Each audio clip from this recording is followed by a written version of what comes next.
Hello friends, இன்றைக்கி chicken fry எப்படி செய்யுதுன்னு பார்க்கலாம் வாங்க.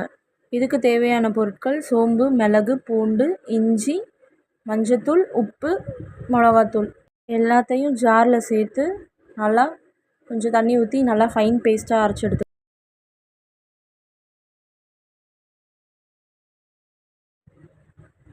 இப்போது கடாயில் எண்ணெய் ஊற்றி எண்ணெய் காஞ்சோனையும் கொஞ்சோண்டு கருவேப்பிலை சேர்த்து நம்ம அரைச்சி வச்சுருக்க பேஸ்ட்டையும் உள்ளே சேர்த்துக்கலாம்.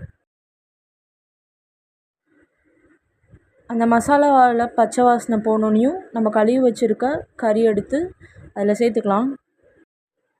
சிக்கன் வேகிற அளவுக்கு தண்ணி ஊற்றி மூடி வச்சிடலாம்.